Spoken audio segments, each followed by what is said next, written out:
Serbisyong tunay para sa mga mamamayang Pilipino.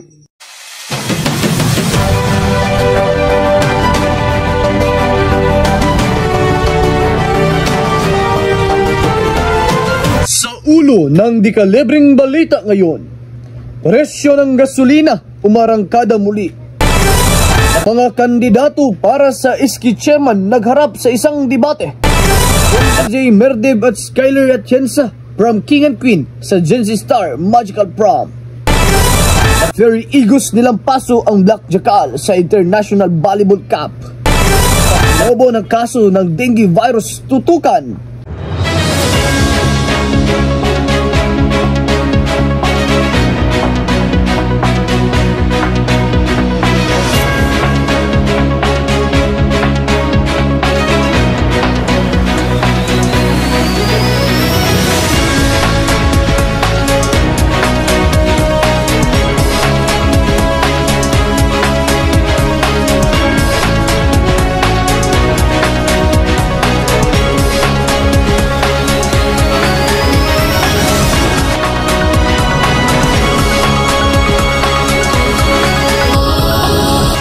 Sa Generation Z Broadcasting News, ito ang Sugod Balita.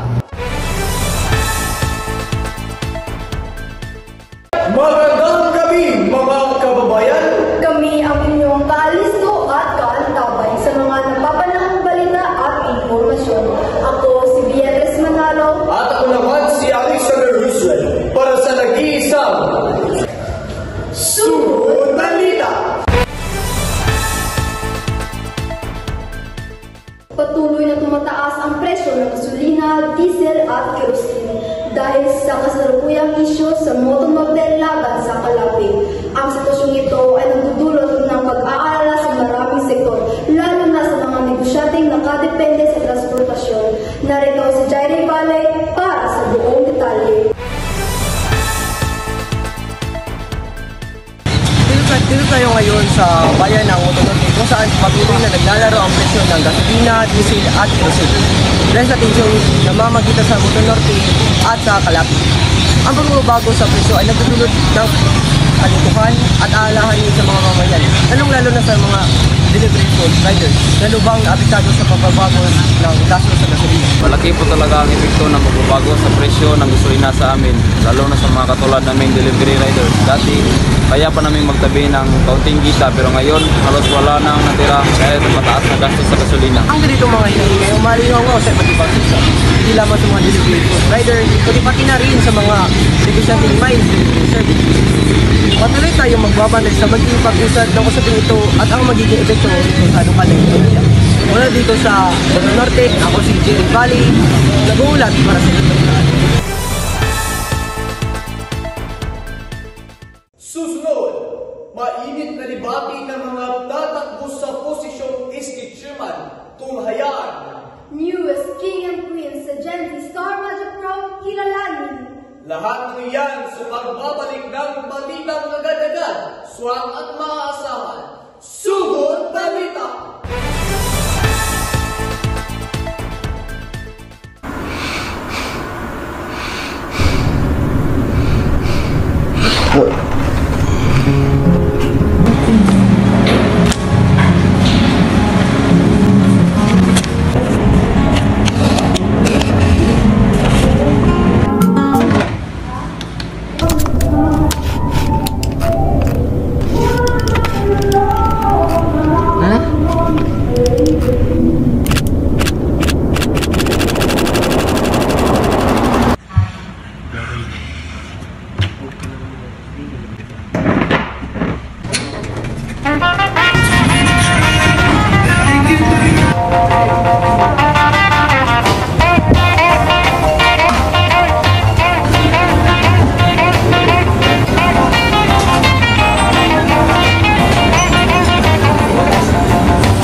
Nagbabalik ang Sugod Balita.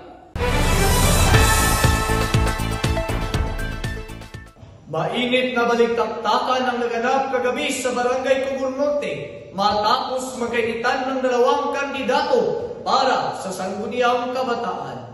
Nakatutok si John Ray Calibre para sa buong detalye.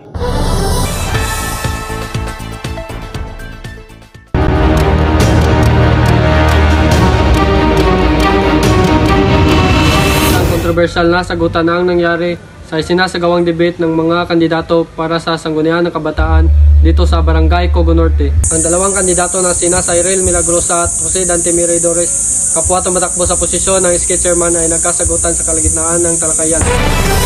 Dapat iyakin natin ang pundo ng mga kabataan ay hindi masaya sa walang kabuluhang proyekto. Kailangan natin ng isang leader na may integridad at malinaw na plano para sa ating barangay. Walang basehan ang parata laban sa akin. Sapat ng aking karanasan sa pamamahala ng mga proyekto. Ipinakita ko na ang mga kabataan sa aking kakayahan at alam nilang kayang pangasiwaan ng maayos ang aking proyekto. Tawagan naman ang mga opisyal ng barangay at ang kumilik sa mga kandidato na mag-focus sa isyo at plataforma, lalo na at papalapit na ang eleksyon. John Ray Calibre, Sugod Balita.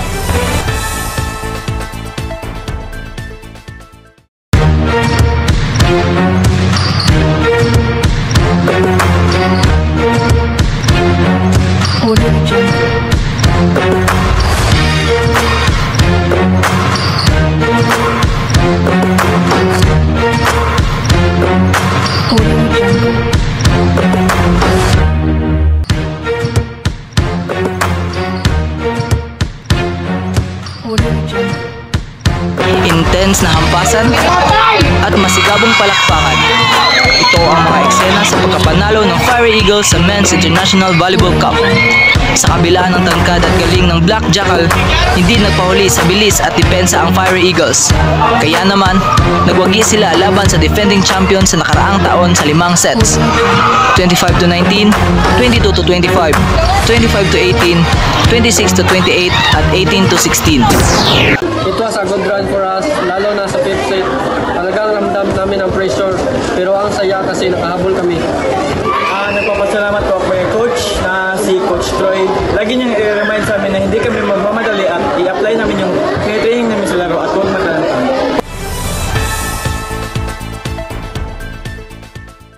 Matatandaan hindi nakamit ng Fire Eagles ang kampeonato noong 2061. Ngunit sa halip na panghinaan ng loob ay ginawa nila itong inspirasyon upang mas pag-usayan at makamit ang matagal na nilang inaasam na tagumpay. Ako nga pala si Jacob Enrique, nakatutok, Sugod Balita.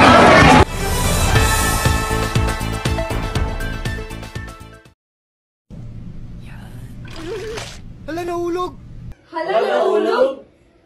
Hala, nahulog! Try mo kasi itong Lucky Me Pancit Canton no drink cooking. Bago yan. Magpakulo ng 3/4 cup water at ilagay ang noodles. Haluin ang noodles hanggang matuyo ang tubig.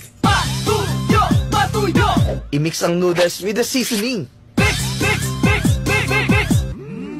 Enjoy! Pwede rin may itlog. Wow! May itlog!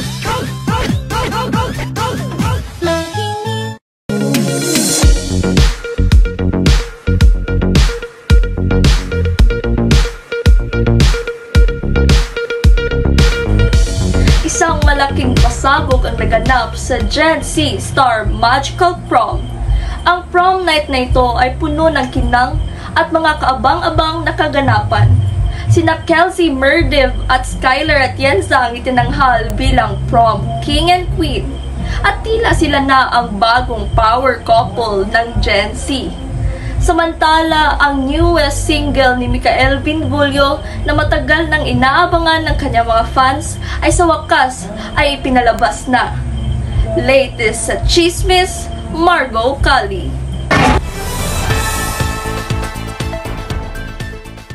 Suot ang mga suit and gowns na nagniningning ang mga Gen Z star artists matapos rumampa sa burgundy carpet ng Gen Z Stars Magical Prom. Extra sweet naman ang padalo nila Kelsey Merdiv at Skylar Atienza sa kanilang kauna-unahang prom. Panalo ang dalawa bilang Gen Z Star Magical Prom 2062 King and Queen. And Kelsey just wants to say thank you so much for the supporters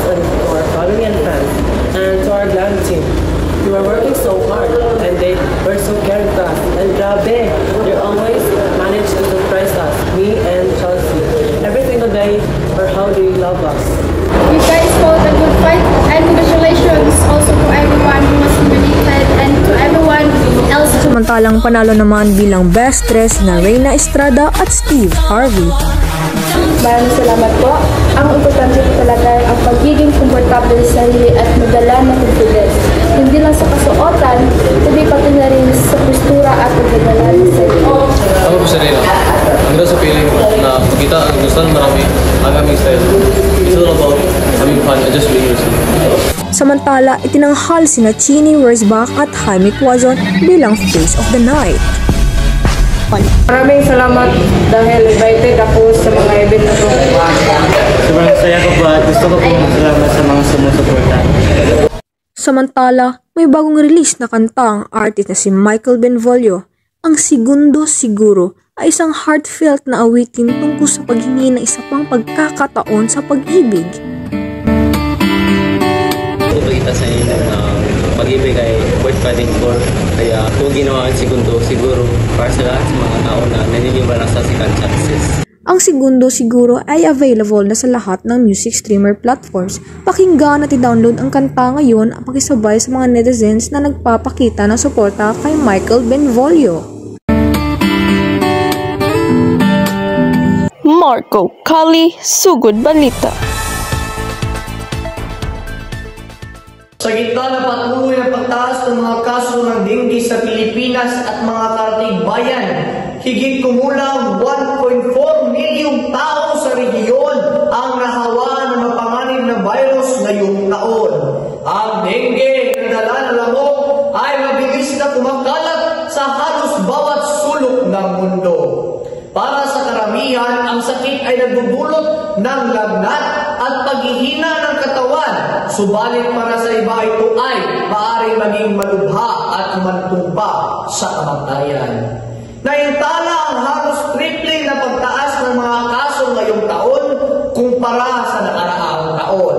Ayon sa mga eksperto, ang pag-init ng temperatura ay dulot ng pagbabago sa klima ay nakakapagpabilis sa pagdami ng mga lamok. Narito ang ulat ni Cyrus Reyes. Ayon sa mga eksperto, isang malaking dahilan ng pagkalat ng dengue virus ay ang tumataas na temperatura at pagkakaroon ng stagnant na tubig sa mga komunidad. Ang pag-iinit ng klima at madalas na pag-ulan ay nagpapabilis sa pagdami ng lamok.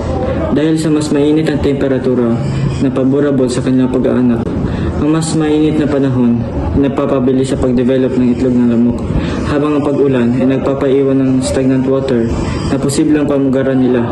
Dahil dito, tumataas ang posibilidad ng pagsakit tulad ng dengue. Nakapanayam din natin si Ginoong Larito, isang ama mula sa Caloocan na ang anak ay kasalukuyang nagpapagaling mula sa dengue. Bilang isang magulang, nakakatakot talaga ang dengue dahil akala ko si pingalatang sa una, pero bigla siya nagina. Kaya ngayon, mas nag-iingat na kami at sinusigurong malinis ang kapaligiran at sinisilip ang pwedeng pag-ipunan ng tubig. Patuloy din ang pagsisikap ng gobyerno na tugunan ng kaso ng dengue. Ayon sa mga frontliners, mas dumarami ang mga pasyente kaya patuloy ang kanilang paghahanda. Ito si Cyrus Reyes, nag-uulat para sa Sugod Balita. Upang mas lalo natin maintindihan ang dengue at kung paano ito maiiwasan, makapanayam natin ngayon si Dr. A.G. Aboites mula sa Department of Health or DOH. Magandang araw, Dr. A.G. Magandang araw po, Mr. Alexander. Ano po ba ang pinakapangunahing sintomas ng dengue na dapat pagtuunan ng pansin ng ating mga kababayan? Ang mga pangunahing sintomas ng dengue ay mataas na lagnat na tumatagal ng 2 hanggang 7 araw, panakit ng kasukasuhan at kalamnan, panakit ng ulo at rashes. Minsan, may kasamang panakit ng likod, ng mga mata at pamumula ng balat. Kapag nakaranas ng mga ganitong sintomas, mahalagang magpatingin agad sa doktor para maiwasan ang komplikasyon. Talagang hindi madali ang magkasakit ngayon, lalo na sa dengue. Ano po ba ang iyong mapapayo sa publiko upang maiwasan ang dengue? Ang pinakamabisang paraan para maiwasan ang dengue ay ang pagpapanatiling malinis ng ating kapaligiran. Siguraduhin walang stagnant water sa paligid dahil ito ang paboritong pamugaran ng mga lamok. Maglinis din ng mga alulod, florera at iba pang lalagyan ng tubig. Gumamit din ng insect repellent, lalo na kung lalabas sa umaga o hapon.